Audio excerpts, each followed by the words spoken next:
Late last week, Mennonite farmer Roger Plett was working in the Green Hills area west of Spanish Lookout when he was reportedly taken into Guatemalan custody and tied up by uniformed persons. Plett took his story to the media on Monday after he felt he was not getting the necessary attention from our officials. There had been no official response to the incident until this morning when CEO in the Ministry of National Security, retired Colonel George Lovell, and CEO in the Ministry of Foreign Affairs, Ambassador Lawrence Sylvester, when they held a press briefing. CEO Lovell said he was informed of this incident on Thursday, and he went into action. We then immediately consulted with the Ministry of Foreign Affairs, who then, when we have these type of incidents, contacted our embassy in Guatemala, also the OAS, try and see if they could look into these issues for us, which they did, and I guess the CEO will speak to those. I immediately also tried to establish if there were anyone on the Guatemalan side who could corroborate the story that it was in fact a military organization who had intercepted and held Roger Plett and Mr. Ayala. I was given word that the military had no patrol in that area, but we still continue to look into these kinds of information and answers that we receive from our sources. I was pleased when I learned from the OAS also that the individuals who were held and their equipment were also released that evening. And so I didn't see it much as an issue thereafter. My only concern was the fact that Mr. Ayala, who was still over there reportedly helping the Guatemalans to contain the fire, was over there on his own accord. But my concern was the fact that Roger had reported to me that Guatemalans were in fact recording. They had video records of the incident, and my fear was that they would have used that to prove that these individuals were in fact working over on the Guatemalan side. And so I had concerns from that standpoint. I can tell you that as we speak, my police officers, and this is what I have done subsequent to establishing that Mr. Ayala was in fact safe in Belize, they did a detailed investigation, an investigation that is still ongoing.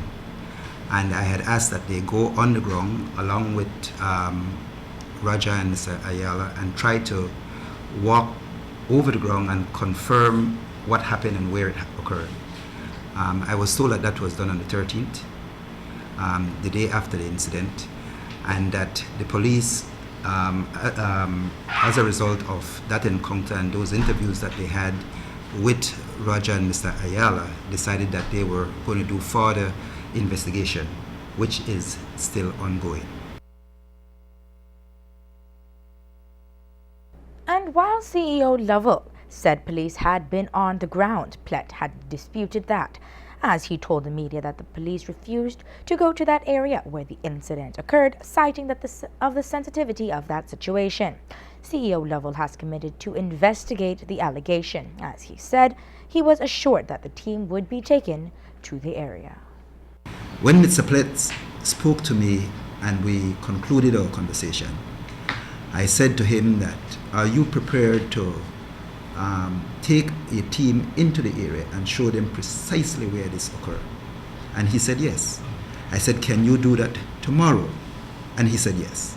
And so for all intent and purpose, I thought that he was going to go into the closest police station.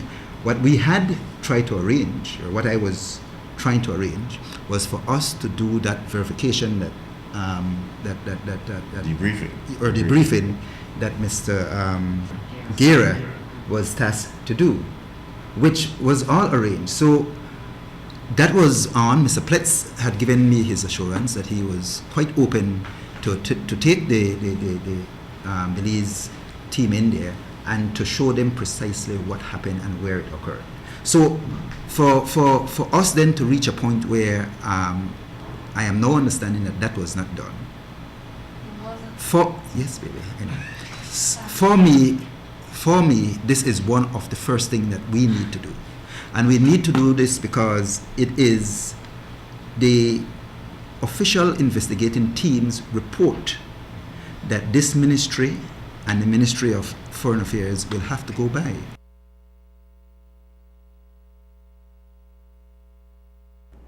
For his part, CEO Sylvester said they are awaiting the findings of the investigations before deciding on the next course of action.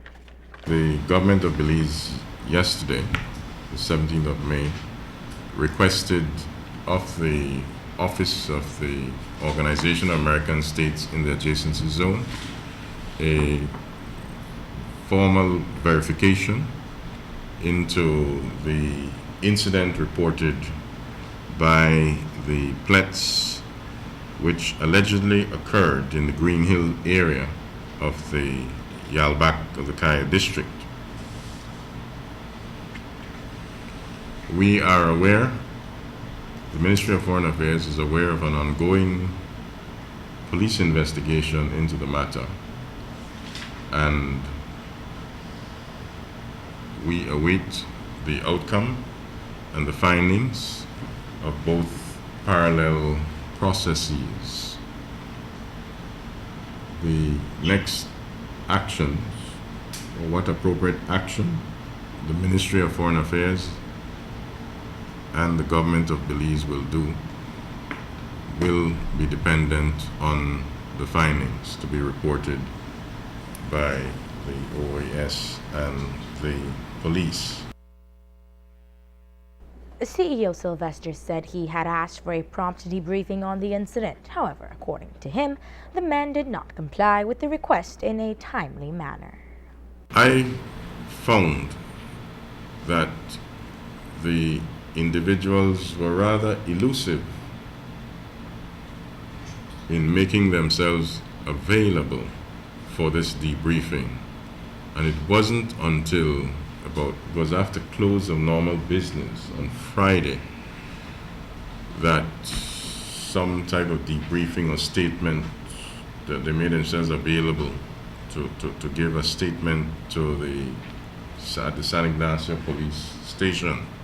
Ambassador Guerra would have been there to listen in, and I understand that an official from the Organization of American States was there to listen in.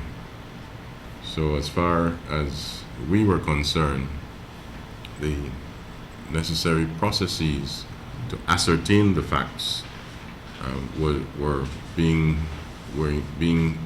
put in place, albeit the unusual delay from the Mennonite and the worker in making themselves available or in reporting it to the police. There are police in Spanish Lookout, there are police in Georgeville, there are police in San Ignacio, and we wanted to do that debriefing. And in summary, we await the outcome of the police investigation and the results of the verification exercise that we have requested to then determine what will be the next appropriate step. There was no timeline given for the conclusion of either of the investigations into the incident.